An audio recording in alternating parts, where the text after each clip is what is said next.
नमस्कार बस बस समस्ते भल अछ भल अछ ना।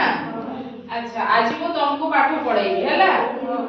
तो आज आमे स्वरवर्ण विषय जानिबा हैला। सेठी कोन कोन अछि सेटा जानिबा ए फूल माध्यम रे हैला।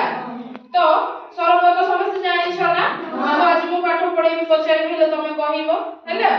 तो एठी कोन लिखा अछि ओ ना। तापर एठी कोन लिखा अछि वेरी गुड। आ एठी कोन लिखा अछि आ एठी कोन लिखा अछि दीर्घई। आ एठी कोन लिखा अछि हसौ।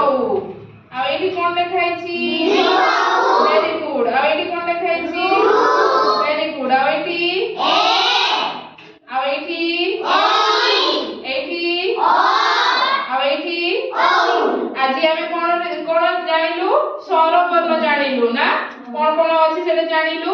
हेले आमे कोन माध्यम रे जानिलु फूल माध्यम रे जानिलु कि ए फूल रे आमे बनेइछु। आ एठी आमे जानिलु एठी कोन कोन अछि सेटा पढिलु हैला।